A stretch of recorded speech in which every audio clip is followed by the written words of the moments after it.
The printout of my proposal landed on the conference table with a sharp slap. The sound echoed in the quiet room like a gunshot. "Amelia, this is embarrassing," Mark's voice dripped with condescension.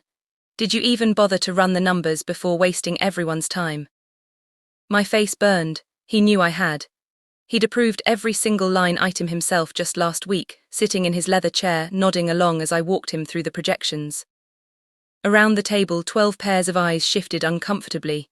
Some stared at their laptops. Others pretended to check their phones. Nobody met my gaze. Mark leaned back in his chair, arms crossed, shaking his head like a disappointed father. This kind of sloppy thinking is exactly why we need fresh perspectives in this department. My throat tightened. I gripped the edge of the table, fingernails digging into the wood. He wasn't done. Mark turned theatrically toward the corner of the room where his nephew Kyle sat, 23 years old and fresh out of college, with a business degree he probably cheated through. "Kyle's proposal, while still developing, shows real strategic vision," Mark announced. "He understands what clients actually want, so I've decided Kyle will be taking the lead on the Hartfield campaign." The room went completely silent. Kyle tried to look humble, but I caught the smirk tugging at the corner of his mouth. He'd been at the company for exactly 6 weeks. My project, my 9 months of research, client meetings, late nights and weekend work. Gone, handed to an intern who couldn't tell a conversion rate from a click-through rate. This wasn't a business decision, this was a public execution. My hands trembled in my lap. 5 years of loyalty, sacrifice and quiet competence evaporated in that single, brutal moment. The silence in the room felt suffocating. I could feel everyone's discomfort pressing against my skin like humidity. Lydia from design shot me a look of pure pity. Tom from accounting didn't even try to hide his smirk. He'd always resented that I made more than him. Mark shuffled his papers, clearly ready to move on. "All right, let's discuss Q3 targets. Kyle, you'll present first next week." I sat frozen, unable to move, unable to speak. My chest felt tight, like someone had wrapped steel bands around my ribs. When the meeting finally ended, people filed out quickly, avoiding eye contact. Lydia squeezed my shoulder as she passed. "I'm sorry," she whispered. I stayed in my chair, staring at my discarded proposal on the table. Mark walked past without a word, Kyle trailing behind him like a loyal puppy. That's when something inside me shifted, not broke, shifted, hardened.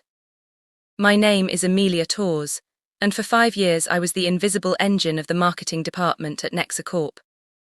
I was the one who stayed until 8 p.m. fixing Mark's sloppy data errors. I was the one who wrote the campaign narratives he presented to clients as his own brilliant ideas. I was the one who covered for his mistakes, smoothed over his temper tantrums, and made him look competent to senior leadership. I'd believed, stupidly, naively, that hard work and loyalty would be rewarded, that eventually I'd get the promotion I'd been promised 3 years running. The truth was simpler and crueler. I was too valuable exactly where I was. Silent, dependable, easy to exploit.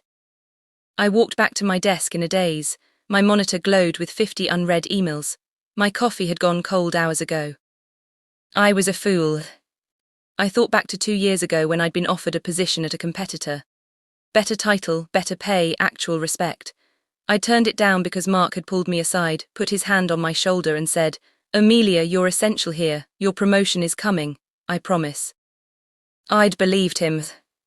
Last year I'd been approached by a startup offering equity and a leadership role. Again, I'd declined. Mark had seemed genuinely upset at the idea of losing me. "You're the backbone of this team," he'd said earnestly.